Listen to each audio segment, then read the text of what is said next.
وكفى وسلام على عباده الذين اصطفى أما بعد. So we discussed the conditions of Sahih, and then we discussed the conditions of Hasan. And then we went on to discuss last week the if there is a compound terminology where the Sahih and the Hasan are joined together, then what does that mean? And the reason why we needed to discuss that terminology is because, especially Imam al-Tirmidhi, in fact, he's the only one who, there are others who do it, but he's the one that's famous for. He combines these terminologies, and inshallah, I will send you that. I got your message, Omar. I will send you that chapter straight after this lesson today, I promise. So, inshallah. So he discusses this, and the reason why he discusses this is because Hasan is, Hasan is lower than Sahih, and therefore to have both of them and say a hadith is Hasan Sahih is contradictory. It's either Sahih or it's either Hasan. It can't be both, right? Because they have contradictory. Then he went on to discuss what does Hasan Gharib mean. So now he's carrying on with the discussions of Sahih Hadith and Hasan Hadith. So let's go back to the definition of Sahih. Sahih Hadith is something where 5 conditions are met. Okay, out of these 5 conditions, 3 of them are wujudi. These conditions have to be found, and 2 of them are what are known as adami. That these things there has to be an absence of those things. So the 3 things that have to be found is adalatul rawi. Okay, the character of the rawi has to be morally upright. The dabtul rawi, the precision of the scholarship, and ittisalus sanad, and the continuity of the chain. The 2 things that need to be absent in order for the hadith to be sahih is that it can't be, there can't be any shaz, it can't be anomalous, and also there can't be any hidden defects. So these are the 5 conditions of the Sahih. When we go to the Hasan, in the Hasan hadith, the dabtul rawi falls short. Okay, the dabtul rawi falls short in the Hasan, and whilst all the other 4 are intact. Okay. Now, so the Hasan and the Sahih are known as riwayat maqbula. These are riwayat which are accepted.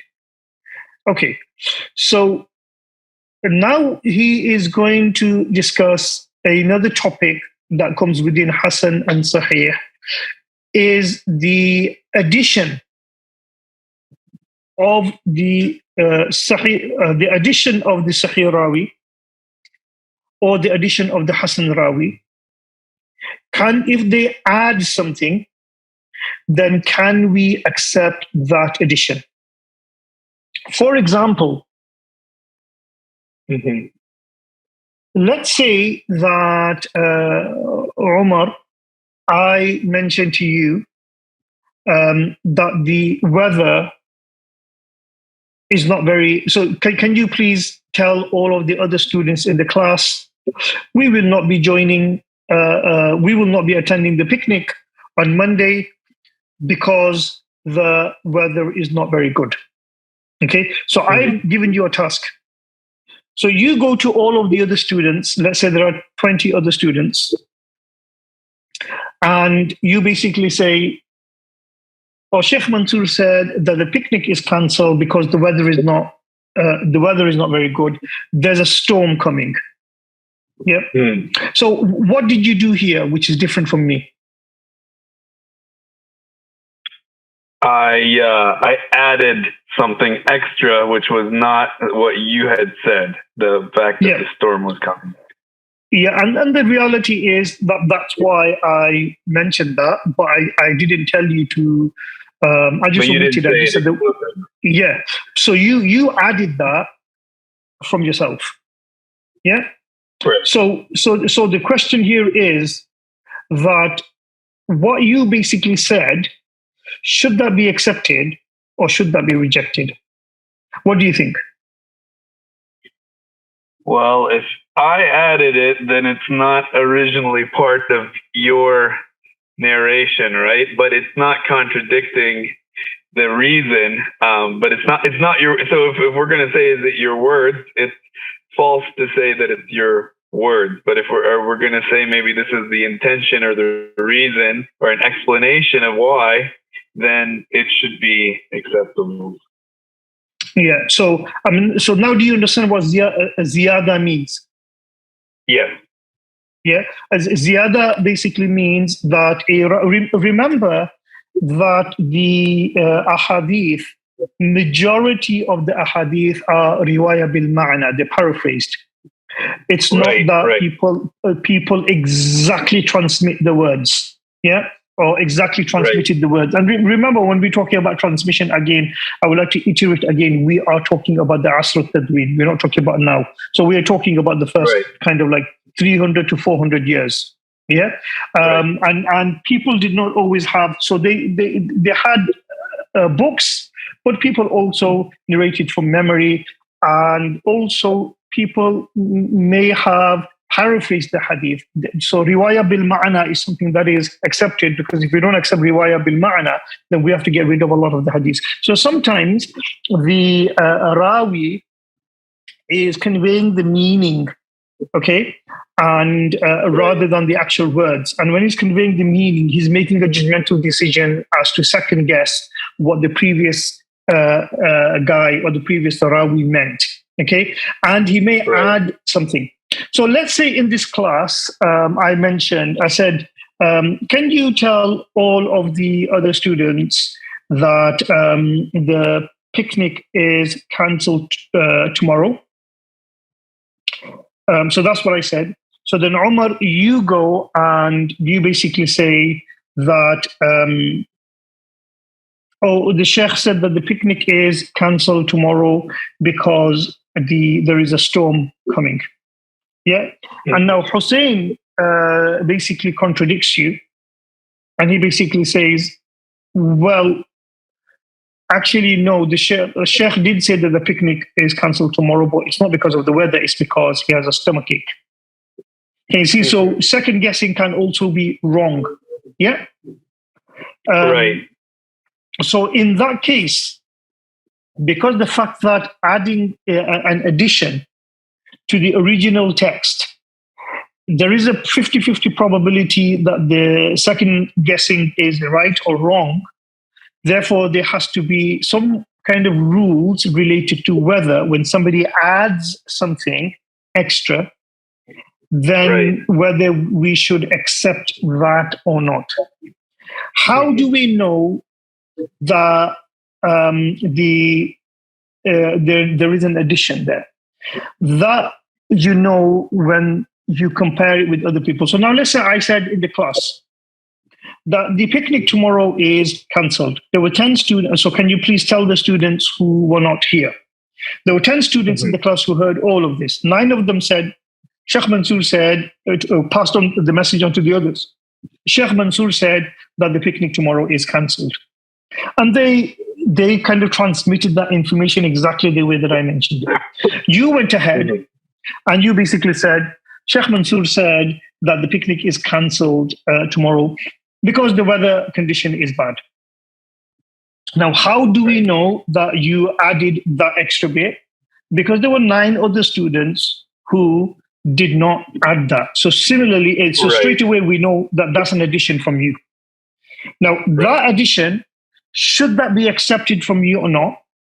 That's the case. That's the discussion here. So the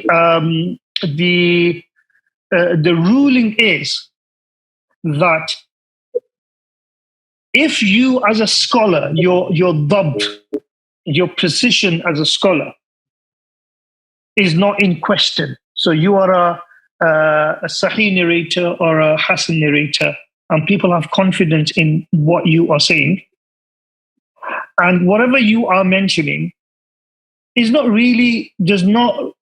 really change the actual message. So now, whether the picnic is cancelled because I have a stomachache, or because my daughter's fallen ill, or because there's a weather warning tomorrow, that's irrelevant. So even though you mentioned that there is a because of the storm coming, and in reality there is a storm coming, even though I did not mention that, and even though in reality that was not my intention, I'm not going to do the class tomorrow because I'm not well, right? But you basically made a second guess, and you thought that because of the weather, we're in the park, and the park that's where we do the picnic, and if the weather is bad, then so you made that judgmental decision. But your addition does not actually take away from the original message. It doesn't contradict the original message in any way, because the original message is to inform the people that the class is cancelled. Yep. Mm-hmm. So whatever reason you give, it doesn't really contradict. Yeah. So right. So there's that type of message. There's a second one, which is that actually the addition that you are adding, that kind of contradicts the message of the others. Then there's the rules related to that, and then there is kind of neutral. So do you understand what is happening here? Yeah. Okay. So do you understand what ziyada means? Yes. Okay. So it's an addition. I've seen it before, where you have 2 or 3 hadiths, they're very similar, and then there's one they say, it's maybe a line longer, something else is added, and then it's not in the first 2. Exactly. Yep. So ziyada can happen either in the isnad, or it can happen in the matan. And Imam Ibn Hajar Asqalani will give examples of both of them. Yeah. Okay. So now let's read the text. وَزِيَادَةُ رَاوِيهِمَا. The ziyada of the narrators of these 2 types, i.e. of Sahih and Hasan. So the scholars of Hadith, the narrators who are of the level of Sahih and Hasan, if they were to make an addition in the Hadith, that is maqboola, it is accepted with condition. It is not. So some people say generally accepted, end of story. It doesn't matter if it contradicts others or not. Generally accepted. Some people say it is generally rejected, right, from the outset.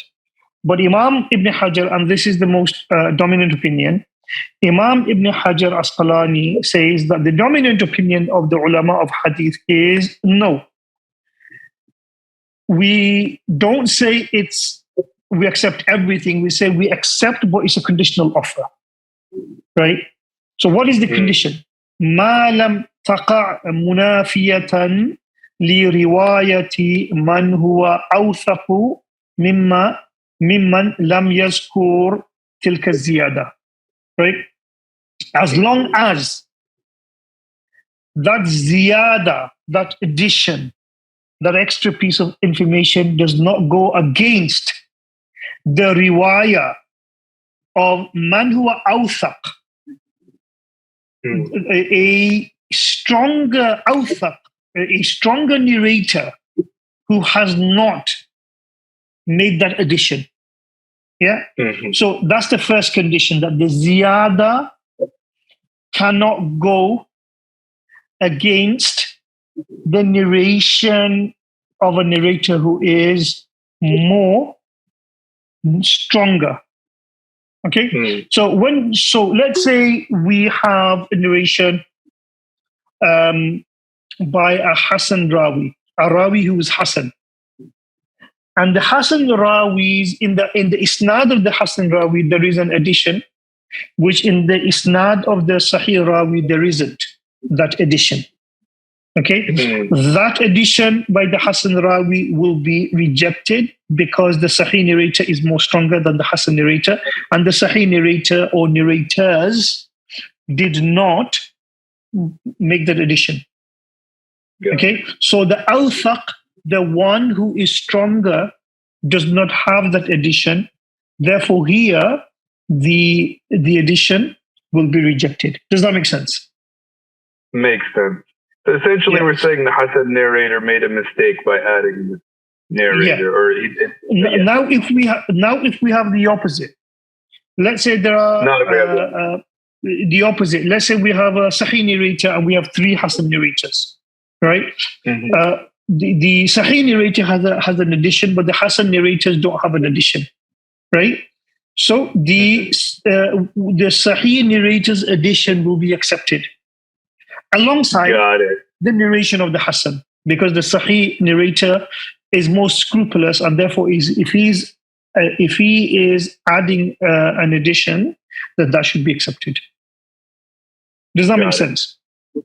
Yes. Even if there's multiple Hasan narrators, the multiplicity doesn't change things here? Okay. No. So now if there is multiplicity of Sahih narrators and they're all of the same level, and 9 of them are basically not making an addition, and 1 of them is, then here the multiplicity will make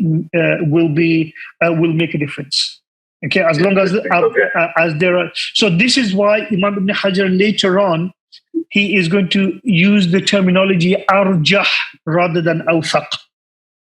Right? Arjah is more rajih because out of the 10 Sahih narrators, 9 of them narrated without an addition and 1 of them narrated with addition. All of them are Sahih, but 9 Sahih narrators are saying there's no addition, and 1 Sahih narrator is saying there is an addition. Therefore, we will reject the addition.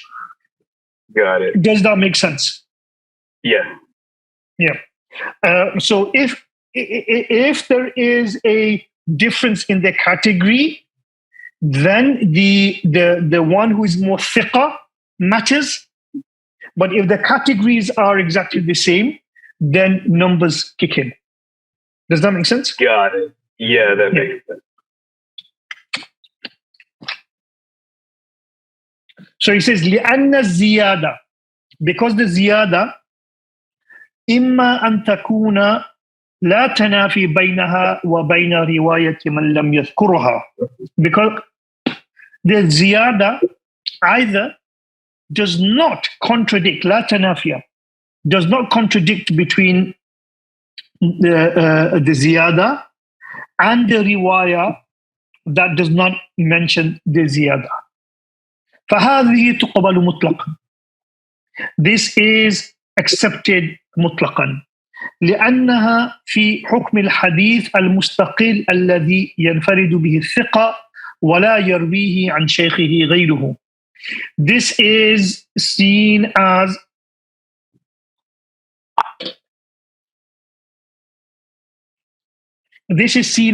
a independent hadith which this thiqa has narrated and no one else has narrated from the sheikh, right? So let's take our example. 10 of you are in the class, and I basically say that tomorrow's picnic in the park is cancelled. Yeah. You, Umar, please pass the message on to the others who are not there. You, Umar, what you do is you mention to all the others who are not in the class that Sheikh Mansur said tomorrow's picnic is cancelled because there is a storm coming.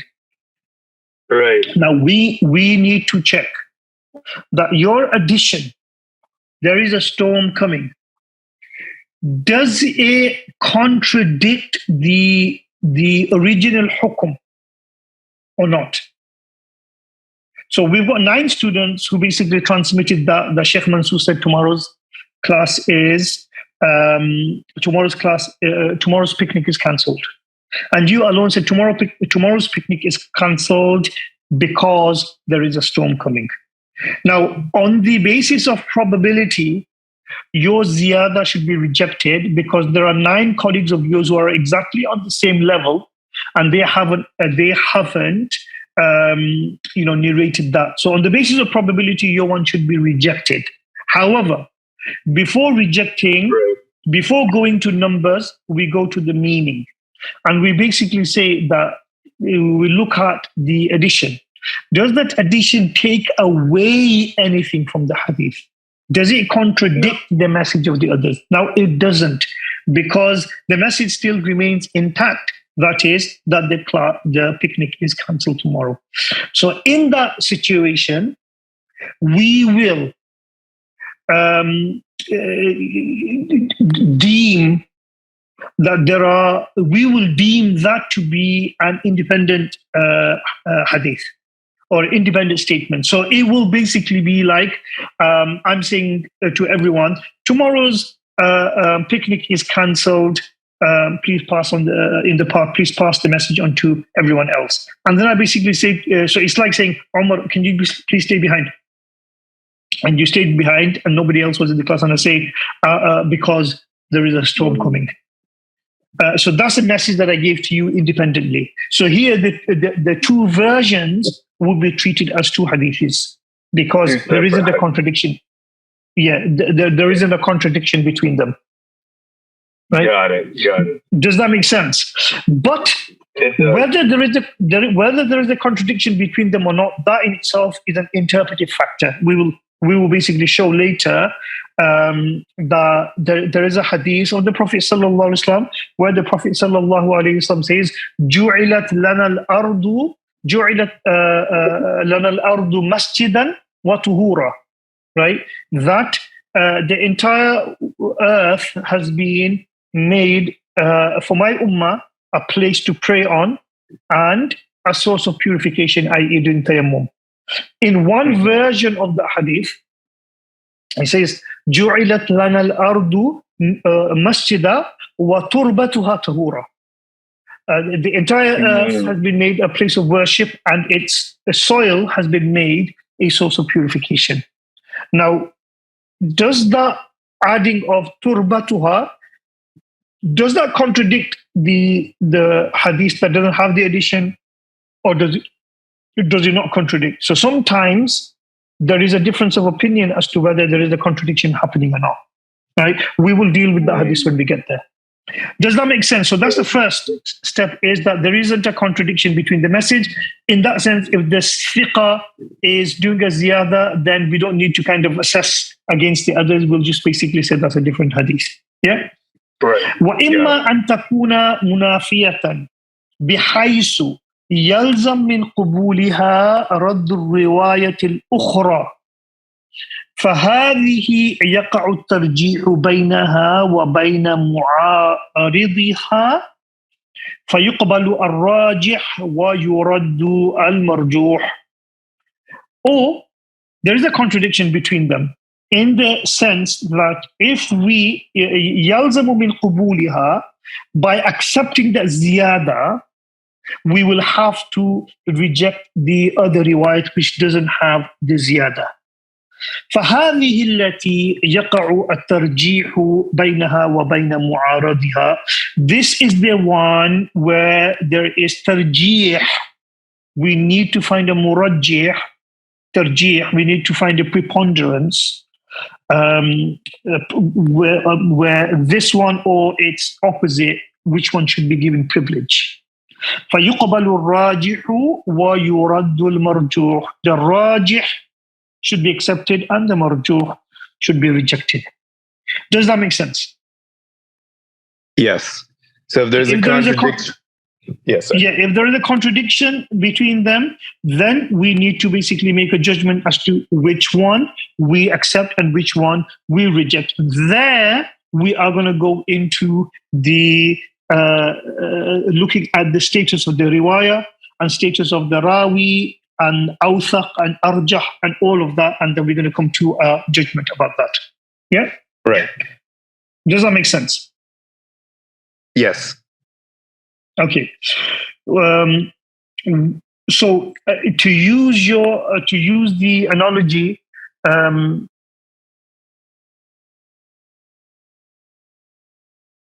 with you, so let's say I say to everyone in the class, 10 people in the class, please go and pass on the message to everyone that tomorrow's picnic in the park is cancelled. And you are one of the weaker students in the class, right? So you go and pass on the message that tomorrow's a picnic in the class, in the park is cancelled. However, if and then you add, however, if the weather is good, it's still on. Yeah. So this is an addition that you put on from yourself. Right. Yeah. Now you are so here the message is contradictory, because here you basically making it conditional that there is a probability, there is a possibility that the picnic is still on. Whereas the message that the other 9 students gave, they basically said that absolutely the picnic is off. Right. So your message is slightly contradictory to the original message. Okay. So your ziyada, if you're a weak student, then your ziyada will be rejected. Right. If you are a strong student, then we will basically check.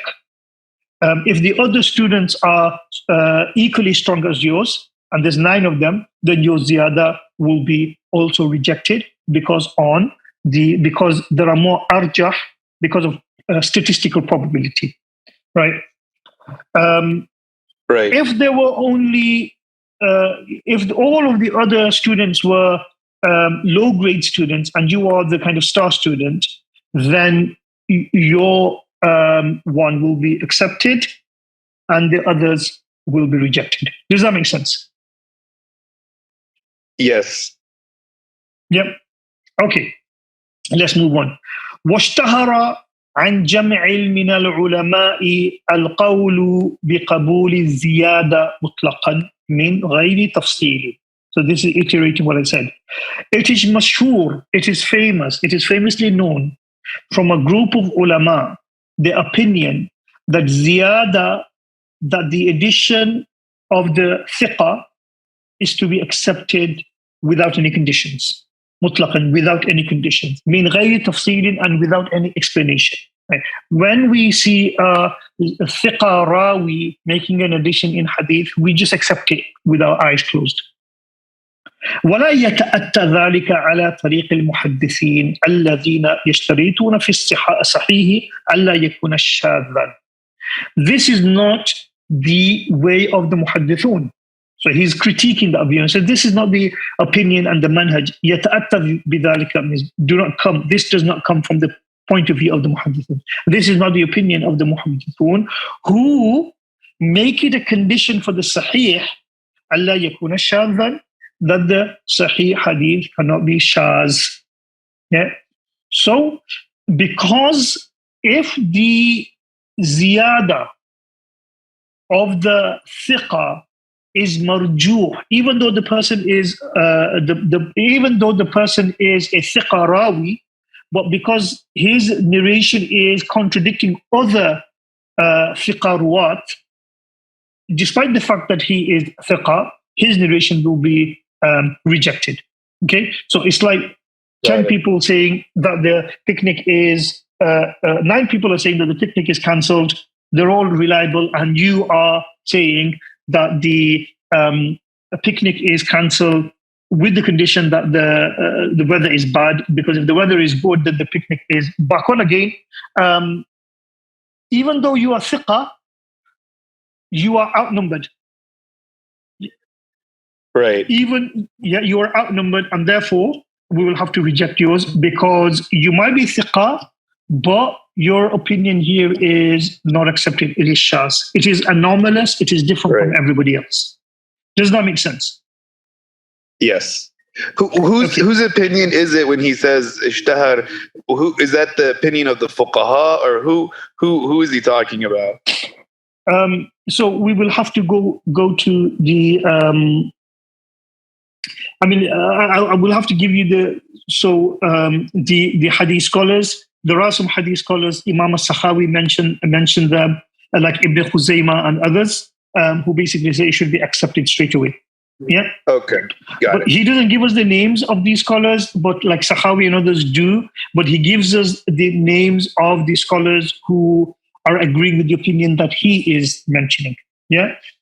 So ولا يتأتى ذلك على طريق المحدثين الذين يشترطون في الصحيح ألا يكون شاذا ثم يفسرون. So then what is shaz then? ثم يفسرون الشذوذ بمخالفة الثقة من هو أوثق منه. And the definition of shuzuz is the mukhalafa, the contradiction of the thiqa, of those rawi who are more thiqa than him.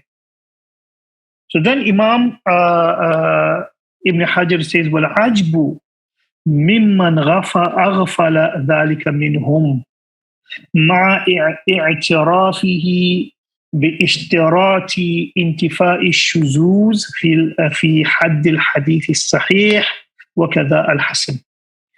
He says, it is surprising that ulama have forgotten this. Despite the fact مع اعترافه باشتراط انتفاء الشذوذ في حد الحديث, despite the fact that they confirm that the condition of the Sahih Hadith is the absence of any anomaly, and similarly that's the condition of the Hasan Hadith, that over there they confirm that in order for a Hadith to be Sahih or Hasan, there has to be the absence of anomaly. They mention that there, but when it comes to ziyadul thiqa, they forget their own condition. So he's basically saying that there's a dissonance between the definition of sahih and hasan that they are giving and their discussion on ziyadul thiqa. For those who basically say that ziyadul thiqa is mutlaqan accepted. Because how can ziyadul thiqa mutlaqan be accepted if there is an awthaq or an arjah who is contradicting the ziyada of the thiqa? And we have already mentioned, and these people themselves accept that a sahih hadith is that one which is free from any kind of anomaly. And if the ziyada to thiqa is being contradicted by people who are more awthaq, that ziyada to thiqa is an anomaly. Does that make sense? Yes. Have you understood the critique? Yeah, it's a very good argument that he's making. He's basically saying, they're not implementing their own methodology that, because it's basically, I guess the question is, well, what's the difference between a ziyada and a hadith by itself when you add something, right? Yeah. So if I was to kind of just iterate that again, where have I gone? Okay. If I was to iterate that again, no. These people say that ziyada mutlaqan is accepted. Imam Ibn Hajar says this is incorrect. Why? He says because it is possible that a rawi who is thiqa has a ziyada, but there are more thiqa rawi who don't have that ziyada. And by accepting that ziyada, we are on this number two here, that if we accept the ziyada, then that contradicts the hadith that does not have that ziyada. But it's the more thiqa rawi who don't have the ziyada. Therefore, the non-ziyada riwayah should be accepted, and the ziyada riwayah is anomalous. And we have said that the sahih hadith is that one which is free from anomaly. So these people have given lip service by saying that the sahih hadith is the one that's is free from anomaly, but here they forget to apply their own methodology. Does that make sense? So he says, وَالْعَجْبُ مِمَّنْ أَغْفَلَ ذَلِكَ. So then he says, وَالْمَنْقُولُ. So he's giving his dalil. وَالْمَنْقُولُ عَنْ أَئِمَّةِ الْحَدِيثِ الْمُتَقَدِّمِينَ. It is narrated, transmitted from the earlier hadith scholars. So he's going back to the earlier hadith scholars to show that his position is rooted in the tradition. Yeah. كعبد الرحمن بن مهدي ويحيى القطان وأحمد بن حنبل ويحيى بن معين وعلي بن المديني. These are all, from the teachers of Imam al-Bukhari. Yeah. Right. Not Yahya ibn Qattan. Yahya ibn Qattan is from the teachers of the Abdul Rahman. But Abdul Rahman Mahdi, Ahmad ibn Hanbal, Ali ibn Madini, Yahya ibn Ma'in, these are all Imam Bukhari's teacher. Yahya ibn Sa'id al-Qattan is one generation before them. Wal-Bukhari, wa Abu Zur'a, wa Abi Hatim, wa Nasa'i, wa Daruqutni. So Bukhari, Abu Zur'a, Abu Hatim, and Nasa'i, they're of the same level. Daruqutni is later. Yeah, so if we were to categorize these people, Yahya ibn Qattan is the earliest, then comes Abdul Rahman ibn Mahdi, Ahmad ibn Hanbal, Yahya ibn Ma'in, Ali ibn Madini in the second stage, then comes Bukhari, Abu Zur'a, Abu Hatim al-Nasai in the third, and then Ad-Daruqutni is the fourth. وغيرهم and others. اعتبار الترجيح فيما يتعلق بالزيادة وغيرها ولا يعرف عن أحد منهم إطلاق قبول الزيادة. Says all of them consider tarjih, meaning that privileging one over the other when it comes to the question of ziyada. It is not known from any of these scholars. Yeah, it is not known from any of these scholars, but they have accepted the ziyada of the rawi mutlaqan without any condition. So learn the names of these people, right? Abdul Rahman ibn Mahdi, Yahya ibn al-Qattan, Ahmad ibn Hanbal, Yahya ibn Ma'in, Ali ibn al-Madini, 5. Bukhari, Abu Zur'a, Abu Hatim, Nasa'i, Daruqutni. These 10 people are known as A'immatul Jarh wa Ta'dil. Their opinions matter when it comes to Jarh and Ta'dil. So if they say something and Imam Tirmidhi says something, then or Imam Abu Dawud says something, then their words will be taken more as a generic, as generic, yeah, because they are known as A'imma Jarh and Ta'dil. وأعجب من ذلك إطلاق كثير من الشافعية القول بقبول زيادة الثقة. And then he's basically critiquing his own Shafi'i scholars, yeah, maybe scholars who are from his own time, who are attributing this opinion to Imam al-Shafi'i, that Imam al-Shafi'i rahmatullahi alayhi accept ziyadat al-thiqa mutlaqan, irrelevant of, he doesn't even look at whether there's tarjih there or whether there's mukhalafa there or not. He just accepts it. He's basically saying that this is ajib. Why? Because if we look at these Shafi'iyas claiming that Imam Shafi says this, but if we go to Imam Shafi's actual work, then we find that Imam Shafi also accepts ziyadat al-thiqa conditionally and not mutlaqan. Does that make sense?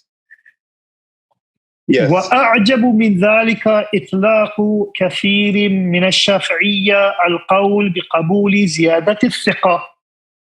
It is more surprising than the above that some of the Shafi'iyas say that Imam al-Shafi'i unconditionally accepts the زيادة الثقة.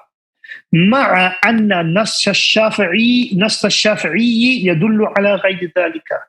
Right? And the reality is that the Imam al-Shafi'i's own texts indicates the opposite. فإنه قال في أثناء كلامه على ما يعتبر به حال الراوي في الضبط. In his discussion of what, so in his discussion, i.e. Imam Shafi'i's discussion, in his discussion of what should be considered when we are looking at the precision, the dhabt of a rawi, he said, i.e. Imam Shafi said, in the Risala. So in the Risala, Imam Shafi is discussing what should be considered when we talk about adalatul rawi, what should be considered as dabtul rawi. So in his discussion of dabtul rawi, he said the same thing. ويكون إذا شرك أحد من الحفاظ لم يخالفه. One of the dabt is that this rawi that we're talking about is joining other huffaz who have not gone against him, right? So how do we know that a person's dabt and his position is intact? Is because his riwayat joins and conforms with the riwayats of other huffaz, right? It's the same. That's what it's saying. فَإِنْ خَالَفَهُ, if other huffaz oppose his narration, فَوُجِدَ حَدِيثُهُ أَنْقَص كَانَ فِي ذَلِكَ دَلِيلٌ عَلَى صِحَّةِ مَخْرَجِ حَدِيثِهِ وَمَتَى خَالَفَ مَا وَصَفْتُ أضر ذلك بحديثه. انتهى كلامه. ومقتضاه أنه إذا خالف فوجد حديثه أزيد أضر ذلك بحديثه. Right. So he's saying, فَإِنْ خَالَفَهُ, if they do mukhalafat of him, فَوُجِدَ حَدِيثُهُ أَنْقَص, and his hadith is shorter than the people who do mukhalafa of him, كان في ذلك دليل على صحة مخرج حديثه. This is a dalil that his hadith is sahih. ومتى خالف ما وصفت أضر ذلك بحديثه, and when the mukhalafat is different to what I have narrated above, this affects his hadith, meaning that the huffaz have narrated it naqis, and this person has narrated it with a ziyada, and this ziyada is affecting the hadith, right? But the point here is that Imam al-Shafi'i is discussing here that there is a time when a rawi may do mukhalafa and he may add something, and that addition will have an impact on whether his hadith should be accepted or not. Does that make sense? So this ibara is quite clear that Imam Shafi'i does not accept this mukhalafa because ziyada is mukhalafa, right? But the mukhalafa can be non-problematic or it can be problematic. So Imam Shafi'i does not accept the mukhalafa mutlaqan, but he basically says as long as there is, if it's adar, that basically means that he is accepting it conditionally. انتهى كلامه. ومقتضاه أنه إذا خالف, and what that means is that if the rawi that we're discussing, if he is doing mukhalafat, فوجد حديثه أزيد, and his hadith is longer because there is a ziyada in there, أضر ذلك بحديثه, and that harms his hadith. فدل على أن زيادة العدل, this basically is dalil that the addition of a morally upright narrator according to Imam Shafi, لا يلزم قبولها مطلقا, does not necessarily mean that he accepts that narration مطلقا, unconditionally. وإنما تقبل من الحفاظ فإنه اعتبر أن يكون هذا المخالف أنقص من حديث من خالفه من الحفاظ. So this is the same thing. It will be accepted from the huffaz. So the non-ziyada will be accepted. So from here we can understand فَإِنَّهُ اِعْتَبَرَ, that so he's repeating the same thing differently, that Imam al-Shafi'i considers أن يكون حديث هذا المخالف أنقص من حديث من خالفه من, that he considers the hadith of this mukhalif is shorter than the hadith of the people who he has done mukhalafa of. وجعل نقصان هذا الراوي من الحديث دليلا على صحته, and this نقصان is a dalil of the صحة لأنه يدل على تحريه, because this shortness of the isnad is a dalil that this person is a scrupulous scholar. وَجَعَلَ مَا عَدَى ذَلِكَ مُضِرًّا بِحَدِيثِهِ, and whatever is beyond that, he deems that to be harmful to the hadith. فدخلت فيه زيادة. So زيادة is also subsumed within that. فلو كانت عنده مقبولة مطلقا لم تكن مضرة بحديث صاحبها. And if according to Imam Shafi'i this was مطلقا accepted, then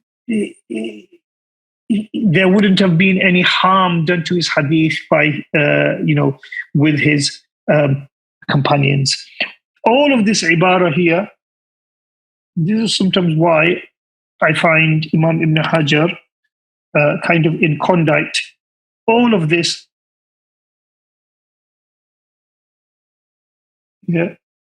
all of this here, what Imam Ibn Hajar said is exactly the same as what he just said in those few words. They're just repeating exactly what he said, but in different words. Right? Does that make sense? So don't get confused. Okay. There is really nothing extra that he's saying other than basically what he's already said. Does that make sense? Yes. It's exactly the same thing that he's saying here.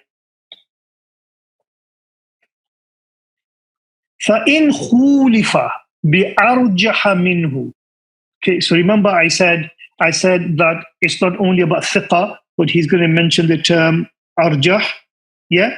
فَإِنْ خُولِفَ بِأَرْجَحَ مِنْهُ. So what is arjah? More rajih. If the mukhalafat is based on somebody more rajih. What is rajih? So he explains rajih li mazidi dabtin, because the rajih is that the rawi who is doing the so there's two people. One is the person that you're discussing, and then the person that your interlocutor. So we'll say rawi A is your interlocutor, and then rawi B is the one who rawi A is doing mukhalafa of. Now, فَإِنْ خُولِفَ بِأَرْجَحَ, if the arjah rawi is doing mukhalafa, and how is it arjah? Because the rawi B is more precise than your man, than your rawi. So that's one interpretation of rajih. أو كثرة عدد, or the rawi B, there's 10 of them and your man is only one. So these are all arjah. So did you see when we said that not only is it awthaq, but so here we can basically say that this is talking about awthaq. Awthaq because this person is more, but here this is more rajih because there's more numbers. Okay, but so he's explained. So it's not only about the quality of narrator, but also the quantity of the narrator if they are of the same level. Does that make sense? Yes. أو غير ذلك من وجوه الترجيحات, or some other kind of reasons for tarjih. So for example, your riwayat that you're looking at has a ziyada, but the other hadith is kind of mutawatir or something, and it doesn't have a ziyada. So there can be more than other wujuh of tarjihat. The rajih hadith is called mahfuz. This is the hadith which is preserved. وَمُقَابِلُهُ وَهُوَ الْمَرْجُوحِ, and opposite that, which is the one which is not rajih, is called shaz. This is the anomaly, shaz. وَمِثَالُ ذَلِكَ. So we've got two riwayat, right? The riwayats are contradictory in the sense that one of them has a ziyada and one of them does not have the ziyada. The one that will come on top, right, as far as the strength is concerned or the number of people is concerned, irrelevant to whether it's the one with the ziyada or the one without the ziyada, right? As long as it's rajih, then that is called mahfuz, and the one that is not rajih, that is called shaz. Does that make sense? Yes. Yeah. Right. So, I was to give you an example in the isnad,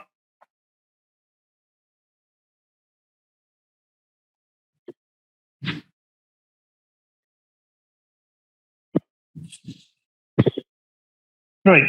Can you see my screen? Can you see the screen? Umar? Yes, sorry, I was on mute. Yes. Okay. This is a ziyada in the isnad. Okay.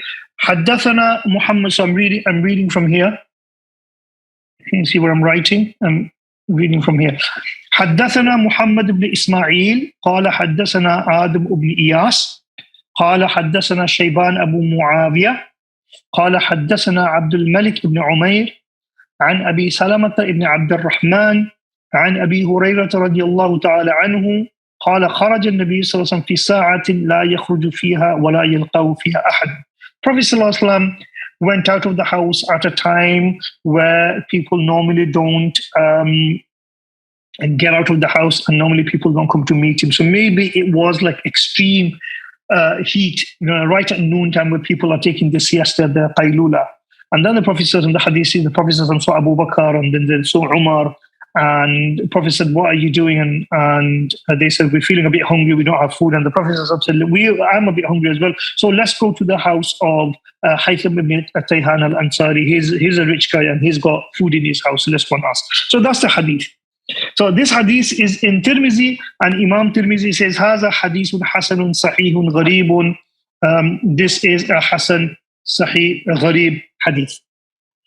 In Tirmizi, we have the same hadith with a different isnad, where Imam Tirmizi says, حدثنا صالح بن عبد الله قال حدثنا أبو عوانة عن عبد الملك بن عمير عن أبي سلمة بن عبد الرحمن أن رسول الله صلى الله عليه وسلم خرج يوما وأبو بكر وعمر. So in the hadith, the madar of the isnad, these two isnads, they pivot around Abdul Malik ibn Umayr. Yeah, Abdul Malik ibn Umayr is where both the isnads join up to. Mm-hmm. Right, both the isnads join up to Abdul Malik ibn Umayr. But in the first isnad, which is by, we'll call it the isnad of Shayban Abu Muawiyah, because Shayban Abu Muawiyah is narrating for Abdul Malik. So in the isnad of Shayban Abu Muawiyah, right? So know how we identify isnads, right? We identify isnads by looking at the common narrator. The common narrator in both of these isnad is Abdul Malik ibn Umayr. He is the lowest common denominator. So we can basically say that so we can refer to this hadith as the hadith of Abdul Malik ibn Umayr, because he's the common narrator. However, we want to show a difference between the two isnads. So if we say the hadith of Abdul Malik ibn Umayr, that difference, we cannot show the difference. So we need to go to the students, right? Because in both of the isnads, there's Abdul Malik ibn Umayr. So we go to the students and we basically say, well, there are two people narrating from Abdul Malik ibn Umayr. One is Shayban Abu Muawiyah, and the other one is in the second isnad Abu Awana. So therefore, now we will call, to show the difference between the isnads, we will call the first isnad the isnad or the hadith of Shayban Abu Muawiyah, and the second isnad as hadith of Abu Awana. So straight away, we know which isnad we're talking about. Does that make sense? Yeah. That's how you identify isnads. Yeah? So if you look at the isnad of Shayban Abu Awana, you will see Shayban Abu Awana's isnad is what we called marfu' an Abi Hurayrata radiyallahu ta'ala anhu qala kharaja an-nabi sallallahu alaihi wasallam. If we go to the second isnad, which is the isnad of Abu Awana, we see that Abu Salama ibn Abdul Rahman, is and then Abu Hurairah radiallahu ta'ala who is missing. Abu Salama, who's a tabi'i, says straight away, Anna Rasulullah sallam kharaja yawman wa Abu Bakr wa Umar. Yeah. So this hadith, this isnad is mursal. Right, you're right. This isnad is mursal. Imam Tirmizi says now in the second part of the isnad, second isnad, look at the yellow bit. Imam, Yeah. in the second isnad, just 1 minute. Umar, Zaid, come here, please. Come here, please. The cat's gone out. Right, so he says, فَذَكَرَ نَحْوَ هَذَا الْحَدِيث means that he mentioned, take your sandals, please. Sorry. Yeah, فَذَكَرَ نَحْوَ هَذَا الْحَدِيث, he mentioned the same hadith as the one above. وَلَمْ يَذْكُرْ فِيهِ عَنْ أَبِي هُرَيْرَةَ. Yeah, and in this isnad, he did not mention Abu Hurairah. وَحَدِيثُ Shayban. See, Imam Tirmidhi is saying Hadith Shayban. He's trying to draw our attention to the differences between the two isnads. That's why he's calling it Hadith Shayban. وَحَدِيثُ Shayban أَتَمُّ مِنْ حَدِيثِ Abu Awana. So do you understand? So it's the same hadith. But remember in the beginning of the class, in the first class, I basically said that sometimes when we want to draw attention to particular features of the isnad, we call them, we refer to it as the hadith of so-and-so. Right? So Imam Tirmidhi says, وَحَدِيثُ Shayban أَتَمُّ مِنْ حَدِيثِ Abu Awana وَأَطْوَلُ. Right. The hadith of Shayban is more complete because it goes to Abu Hurairah and then the Prophet, and it's atwal. It's longer. Right. Right? So it's longer, and therefore, in a case, there is a ziyada there. Right. Whereas in the second isnad, it's got one extra bit of information, which is Abu Hurairah is there. In the second isnad, that's not there. Right. Which one do we judge? Which one do we think actually is the correct version? See, the hadith, the matan is exactly the same, right? It's the version. Which version do we think is exactly the correct one? Is the hadith marfu' or is the hadith mursal? Yeah. So Imam al-Tirmidhi says, وَشَيْبَانْ ثِقَةٌ عِنْدَهُمْ صَاحِبُ كِتَابٍ. So he's basically saying that Shayban is thiqa according to them. صَاحِبُ كِتَابٍ, he had, صَاحِبُ كِتَابٍ doesn't mean that he's the owner of a book. It basically means he had his hadiths written down. That's what صَاحِبُ كِتَابٍ means. Interesting. Right? He's not relying from his memory. He had it written down. Therefore, he's saying, first of all, he's thiqa. He's a more stronger narrator. Secondly, he has books where he's written his notes down, and therefore we should trust him over Abu Awana, who is not Sahibu Kitab. He's basically saying from his memory, and therefore we concede that this hadith is marfu' rather than mursal. Interesting. And therefore, the marfu' hadith is what we call mahfuz, and this one, the mursal one, is shaz. Right? Now, the reality here is, what difference does it make as far as their hadith is concerned? It doesn't make a difference at all. Yeah? It does not make a difference because the wording of the hadith is exactly the same. Right. It does not make a difference at all. The only difference is from the point of view of sana'atul hadithiyya, that this is a part of the discipline. And remember when I mentioned to you, if I was I got a builder to come and build a room for me in my house. Now, he's drilling the doors and he's drilling the stud walls and things like that. It does not really matter to me if he uses a hammer drill to do that or if he uses an impact drill to do that. Right. Me as a consumer and as a customer want my work to be done. Right. Yeah? And my builder will give me the end product. It does not matter whether he used a hammer drill to screw the screws or whether he used an impact drill to drill the screws. Yeah, right. Because the end product is the same. However, if this builder was a student and he was doing this project and he gave me the project, he took on the project for cheap because he was a student, and he was being assessed by an examiner because he's doing his college degree on building, and he was being assessed by an examiner. Mm-hmm. And the examiner this is his final exam, and the examiner is going to either pass him or fail him. Then this student needs to know when to use a hammer drill and when to use an impact drill. If he is using the drills in the wrong places, right, it will be a fail as far as the examination is concerned. Right? It will be a fail as far as the examination is concerned. It doesn't really matter. To the end product will be that the room is built, but we will say that if he's using the wrong drill, this person does not actually know his craft properly. Right. So within the craft, examiners can examine and basically say, no, he's failed because he actually used the wrong drill.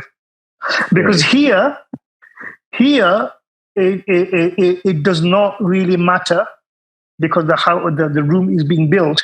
But in other places, right, it does matter because there might be detrimental effect. For example, if I was to give an example, this very chair that I'm using, I am sitting on, the very first time that I discovered an impact drill, and I was so fascinated by it, and I'm not a builder.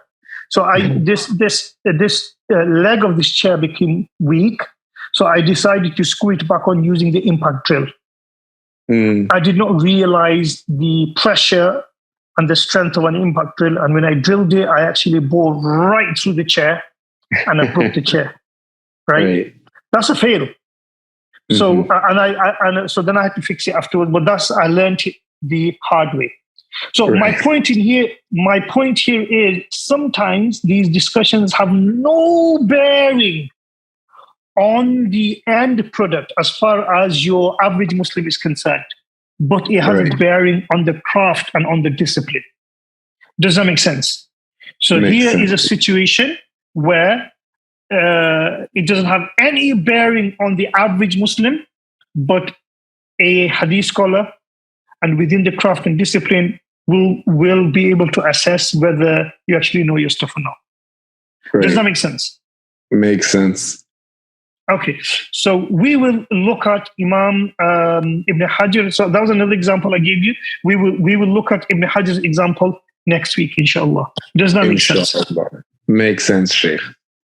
Okay, barakallah feek. I will see you next week.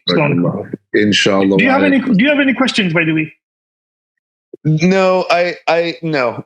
I have next week. I want to ask about what if the ziyadi comes from the Sahabi level, but not this week. Maybe we'll talk about it next week. Because sometimes you see that where one Sahabi reports something and then another Sahabi reports a hadith and has more words or something added. So I want to learn about that too.